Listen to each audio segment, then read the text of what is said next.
चलिए friends, word में एक नई वीडियो के साथ आपका स्वागत है।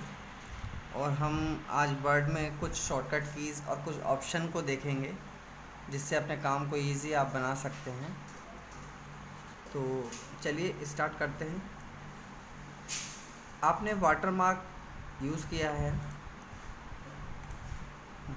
माइक्रोसॉफ्ट वर्ड में, जिसमें आप सिंपल वाटरमार्क जैसे कि आपको ये दिख रहे हैं ये आप लगाते हैं। लेकिन कभी कभार हमको ऐसा लगता है कि या हमें यूज़ करना है कि हमें वाटरमार्क में कोई पिक्चर इंसर्ट करनी है, तो हम कैसे कर सकते हैं। तो उसके लिए हम क्या करेंगे, पेज लेआउट में हम वाटरमार्क में जाएंगे और कस्टम वाटरमार्क में जाकर आप पिक्चर का फॉर्मेट यूज़ कर सकते हैं, जिसमें आप कोई भी पिक्चर जो आपके कंप्यूटर में सेव होती हैं या अपनी ही कोई पिक्चर हो तो वो आपको यूज़ करनी है। जैसे कि मैं यहाँ यूज़ कर रहा हूँ, तो मैंने इसको लिया और जैसे ही ओके एंड अप्लाई किया तो आप ये देखेंगे कि ये पिक्चर मेरे वाटरमार्क पे सेट हो गई है। इसी तरीके से आप और भी पिक्चर्स यहाँ लगा सकते हैं और इसका यूज़ कर सकते हैं। और कभी कभार क्या होता है कि हमको यूज़ करना है, हम कुछ ऑप्शंस इस तरीके से भी हैं कि कुछ पिक्चर्स को आपको ऐड कराना है तो कोई पिक्चर आप बैकग्राउंड में यूज़ कर सकते हैं। तो इस तरीके से ये पिक्चर्स आप जा सकते हैं। और इसके संग देखिए फॉर्मेट का एक ऑप्शन खुल जाता है। किसी भी पिक्चर को आप इंसर्ट करेंगे और इंसर्ट करने पे आपके संग एक फॉर्मेट का ऑप्शन खुल जाएगा। ये चीज़ जब हम इंसर्ट में जाकर कोई पिक्चर अपने पेज पे इंसर्ट कराना चाहते हैं, कोई पिक्चर्स लेकर उसका दिखाना चाहते हैं, तो कोई पिक्चर हमें इंसर्ट करनी है तो इस हिसाब से हम इंसर्ट पिक्चर कर सकते हैं। और फिर फॉर्मेट के अनुसार इसको छोटा बड़ा या फिर फॉर्मेटेड भी कर सकते हैं। जिस तरीके से आप देख रहे हैं कि मैं इस पर फॉर्मेटिंग कर रहा हूँ, कोई शेप अलग से भी इंसर्ट करनी है तो कर सकते हैं।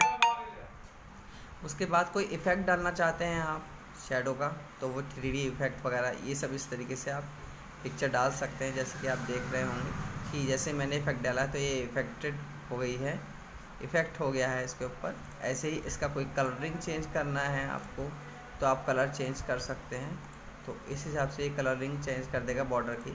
कंट्रास्ट वगैरह यहाँ से बढ़ा सकते हैं, कोई भी कंट्रास्ट आपको बढ़ाना है, ब्राइटनेस इसकी कम ज़्यादा कर सकते हैं। तो इस तरीके से आप पिक्चर्स को एडिट कर सकते हैं। अब दूसरा एक ऑप्शन मैं आपको बताता हूँ हेडर और फूटर का। हेडर और फूटर क्या है, हम देखते हैं कि कभी कभार हमें पेजेस में हेडर फूटर का इस्तेमाल हमें करना है।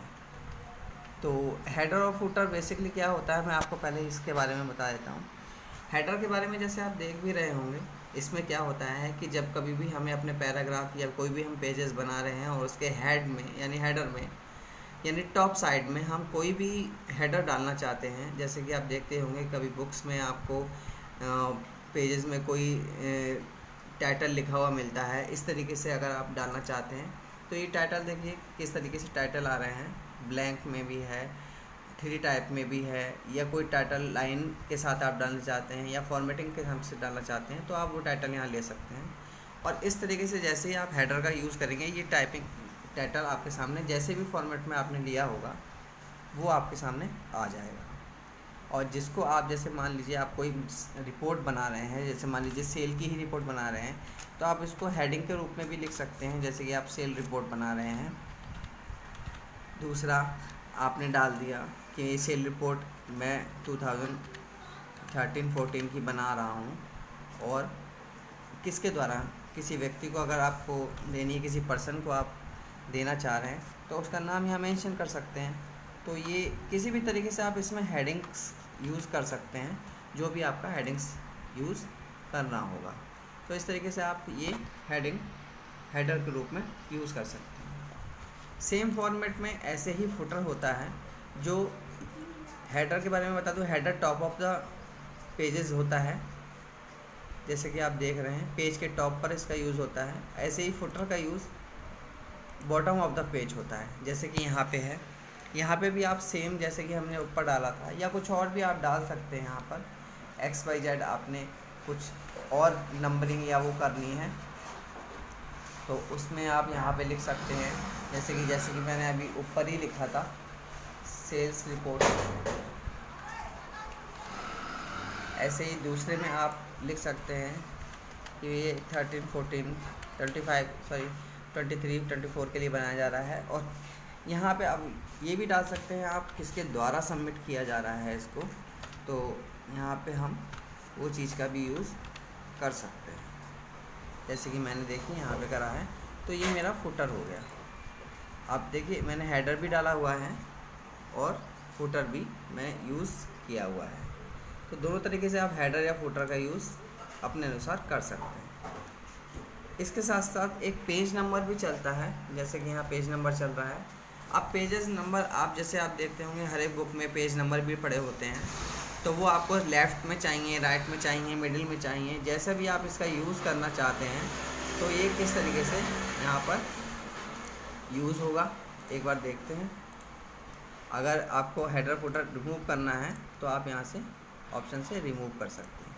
अब मैं पेज नंबर के बारे में आपको बता रहा हूँ। जैसे कि मैंने टॉप ऑफ द पेज लिया है, बॉटम ऑफ द पेज है, पेज मार्जिन है, करंट पोजीशन है। तो इस तरीके से आप पेजेस जैसे भी आप यूज़ करना चाहते हैं तो वो पेजेस आप यहाँ पर नंबरिंग के हिसाब से यूज़ कर सकते हैं। जैसे ही आप सेकंड पेज लेते हैं तो आप जैसे भी पेजेस आप चाहते हैं, जैसे मैंने ये वाला लिया है तो ये पेजेस आपका फॉर्मेटिंग कर देगा। तो जैसे भी पेज आपको चाहिए आप इसका यूज़ कर सकते हैं। ठीक है, जैसे भी आप पेज नंबरिंग का यूज़ करना चाहते हैं, हर एक पेज पे एक सेम फॉर्मेटिंग के हिसाब से चाहते हैं, तो जैसा आप देख रहे हैं तो इस तरीके से पेजेस का यूज़ कर सकते हैं। और इसको भी हटाने के लिए रिमूव ना पेज नंबर्स करने होंगे, तो इस हिसाब से आप इसका भी यूज़ कर सकते हैं। अब एक बात आती है न्यू कमेंट। कभी कभार हमें कोई डॉक्यूमेंट्स बनाना है और उस पर हम कोई कमेंट डालना चाहते हैं। जैसे कि मैंने एक पैराग्राफ लिया है, जैसे मैं एक पैराग्राफ लिख लेता हूँ पहले थोड़ा सा।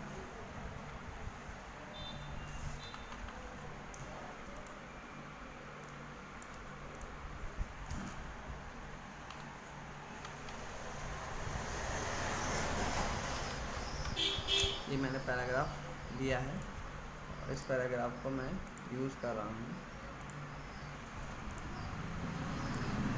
और इस पैराग्राफ में कभी मुझे कमेंट की यूज़ हो गया, जैसे कि ये न्यू कमेंट जो आप रिव्यू में जाके किसी भी चीज़ पे कमेंट डाल सकते हैं। इसकी ज़रूरत हमको जब पड़ती है अगर अब हम किसी भी पैराग्राफ में कोई कमेंट डालना चाहते हैं जिससे सामने वाला उसको पढ़कर उसके बारे में जान सके। तो आप न्यू कमेंट के अनुसार कोई भी कमेंट जैसे डाल सकते हैं। जैसे गैलरी इंक्लूड है, इस पर कोई कमेंट आप डालना चाहते हैं, XYZ जो भी आप डाल सकते हैं।